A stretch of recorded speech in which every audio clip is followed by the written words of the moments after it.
இன்றே டவுன்லோட் செய்து உங்கள் ஃபேவரட் ஷோக்களை என்ஜாய் பண்ணுங்க. அம்மாடி செல்வி. அப்பா. அப்பாடி என்ன நினைஞ்சிருக்காரு தெரியலையே. வா.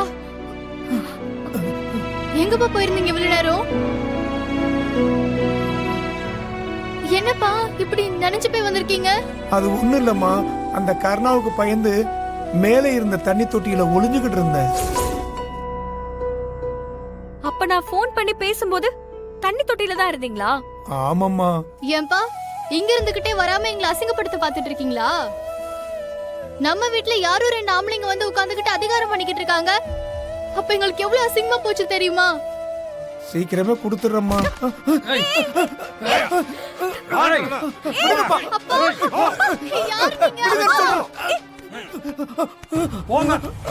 நீங்க? எங்க அம்மாவை என்ன பண்றீங்க? பொண்ணை விடுங்கடா. போடா.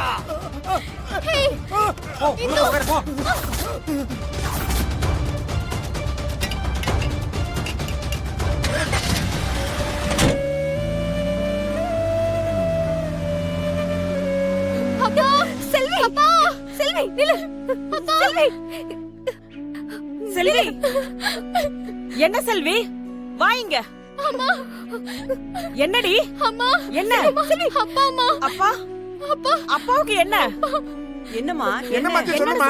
அண்ணே, அப்பாவை யாரோ கடத்திட்டாங்க. கடத்திட்டாங்களா? ஐயோ, கடத்திட்டாங்களா? யாரு பாத்துட்டாங்க? ஐயோ, நான் என்ன பண்ணுவேன்? என்னம்மா சொல்ற? என்ன வண்டின்னு பாத்தியாமா? அதுக்குள்ள வண்டி போயிடுச்சு. ஆனா அது ஒரு சில்வர் கலர். பாப்பா போய் பாத்துட்டு வா. பாப்பா. செல்வி, என்னம்மா இது? யாருமா கூட்டிட்டு போனது? செல்வி, என்னன்னு சொல்லுடி. யாருன்னே தெரியலம்மா. நாங்க பாக்குறதுக்குள்ள வண்டி வேகமா போயிருச்சுடா. ஏய், ஒருவேளை அந்த பையனா இருக்குமோ? யாரம்மா சொல்றீங்க? அந்த கருணாதான். அப்பா என்கிட்ட நிறைய சொல்லிருக்காரு அவனை பத்தி. அவன் ரொம்ப முரடனா, பணம் கொடுக்காதவங்க கிட்ட அடாவடித்தனம் பண்ணி வசூல் பண்ணுவானா. எனக்கு என்னமோ அவன் வேலையை தான் இருக்குன்னு தோணுது. அவனை பார்க்க ரவுடி மாதிரி தான் இருந்தான். கண்டிப்பா அவன் தான் பண்ணிருப்பான். கண்ணு கட்டின தூரம் வரை வண்டியை காணமா?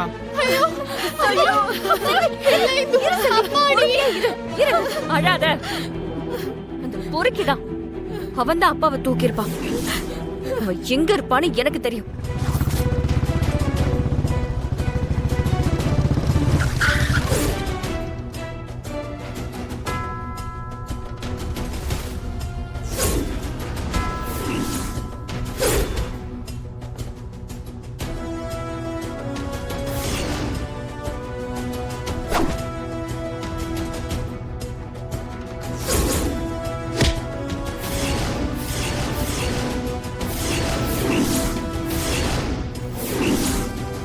எதுக்கு செல்வி அப்பாவை கடத்தின? சொல்ற, எதுக்கு கடத்தின? ஐயோ சிஸ்டர் சிஸ்டர் சிஸ்டர் சிஸ்டர், நீங்க புடிச்சது கர்ணாவோட சட்டை கிடையாது, கரண்ட் கம்பி. அடிச்சான்னு வச்சுக்கோங்களேன் 6 வீடு தள்ளி போய் விழுவீங்க. எது கஷ்டம்? அதனால கையெடுத்துங்க. எதுக்கு ஒரு 2 அடி தள்ளியே நில்லுங்க. என்ன மிரட்டுறீங்களா? செல்வி அப்பா எங்கன்னு உன் ஃப்ரெண்ட சொல்ல சொல்லு. ஏங்க, காலையில இருந்து ஏரியாலே இல்லாத ஒரு ஆளை நாங்க எப்படி கடத்த முடியும்? அண்ணா, தெரியாம போய் சொல்லிட்டேனா. அப்பாவுக்கு ரொம்ப உடம்பு முடியல. 3 மாசமா வேலைக்கு கூட போகலனா. சுத்தமா கையில காசு இல்ல. அதனாலதான் உங்க பணத்தை திருப்பி கொடுக்க முடியலனா. ஐயய்ய, இப்ப சொல்லி என்ன பண்றது? காலையில வீட்டுக்கு வரும்போது சொல்லியிருந்தா கர்ணா கொஞ்சமாவது கர்ணை காட்டியிருப்பான். எல்லாரும் சேர்ந்து காண்டாக்கி விட்டீங்கல்ல. இனிமேல் நீங்க கெஞ்சினாலும் சரி கொஞ்சினாலும் சரி கர்ணா கர்ணை காட்ட மாட்டான். அண்ணா, வேற என்ன பண்ணணும்னு சொல்லுங்க, நான் பண்ணிடுறேனா. அது உங்க அப்பா உனக்கு வேணும்னா நான் சொல்றத நீ செய். என் ஆள் வச்சு ஒருத்தி கலாய்ச்சால, அவ என் காலில் விழுந்து மன்னிப்பு கேட்கணும். யார் தெரியுமா? இவ. தம்பி, உங்ககிட்ட கடனை வாங்கினது நாங்க. எதுனாலும் எங்க கிட்ட பேசிக்கிங்க. அவங்கள இதுக்குள்ள இழுக்காதீங்க. முடியாது. நான் வசூல் பண்ண வந்தப்ப என்கிட்ட பேசினது நீங்க இல்லையே. எங்க 2 பேரையும் கலாய்ச்சு கோவப்படுத்தி கேவலப்படுத்தி அதை வீடியோ எடுத்து அதை எங்க அண்ணன் பார்க்கிற அளவுக்கு பண்ணது இங்க நிக்கிற இவங்க தானே. அந்த ஒத்த வீடியோவால எனக்கு என் அண்ணன் கிட்ட இருந்த மரியாதை போய் அசிங்கப்பட்டு நிக்கிற மாதிரி ஆயிடுச்சு. தம்பி தம்பி தம்பி இவங்க அதை வேணும்னு பண்ணலப்பா. அவங்களுக்காக நான் உங்ககிட்ட மன்னிப்பு கேட்டுக்கிறேன். என் வீட்டுக்காரர் உடம்புக்கு முடியாதவர், அவரை தயவு செஞ்சு விட்டுருங்கப்பா. உங்க பணத்தை சீக்கிரமாவே திரும்ப கொடுத்துடுறோம். நீங்க மன்னிப்பு கேட்டு என்ன பிரயோஜனம்? சம்பந்தப்பட்டவங்களை வந்து மன்னிப்பு கேட்க சொல்லுங்க. சம்பந்தப்பட்டவங்கள மன்னிப்பு கேட்க சொல்லுங்க.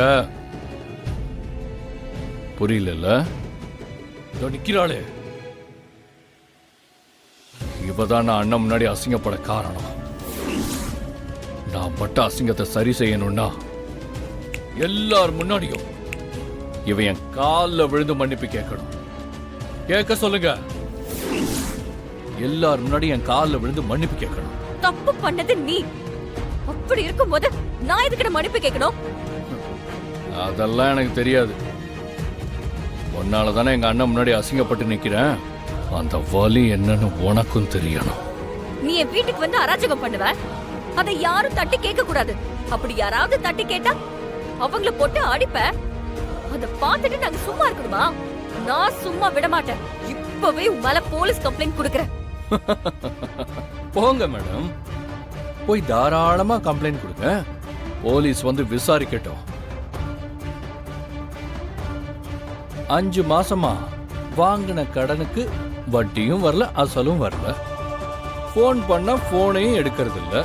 நேர்ல வந்து பார்த்தா வீட்டுல இருந்துகிட்டே இல்லன்னு பொம்பளைங்களை விட்டு பொய் சொல்றாங்க.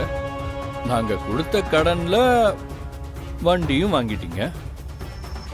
பெர்மிஷன் இல்லாம அதை வித்தாச்சு. இதெல்லாம் ஃபோர்ஜரி கணக்குல வரும் தெரியுமா? நமச்சிவாயன் கையெழுத்து போட்ட பேப்பர்லாம் என்கிட்ட இருக்கு. 2 பேரும் ஒன்னாவே ஸ்டேஷன் போவோம். அவங்க என்ன முடிவு பண்ணட்டுமோ பண்ணட்டும். யார் மேல வேணாலும் கேஸ் போடட்டும். அண்ணா அதெல்லாம் வேணாண்ணா. இவ என் ஃப்ரெண்டு தான். அவ பேசுற எதுவும் நீங்க மனசுல வச்சுக்காதீங்க. ப்ளீஸ் நான் எங்க அப்பாவை மட்டும் விட்டுருங்கண்ணா. ப்ளீஸ்ண்ணா. இன்னும் கொஞ்ச நாள்ல எப்படியாவது உங்க காசு நாங்க திரும்ப கொடுத்துறோம்ண்ணா.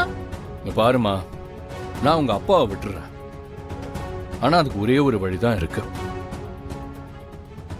உன் ஃப்ரெண்டு என்கிட்ட மன்னிப்பு கேட்கணும். கேட்க சொல்லு.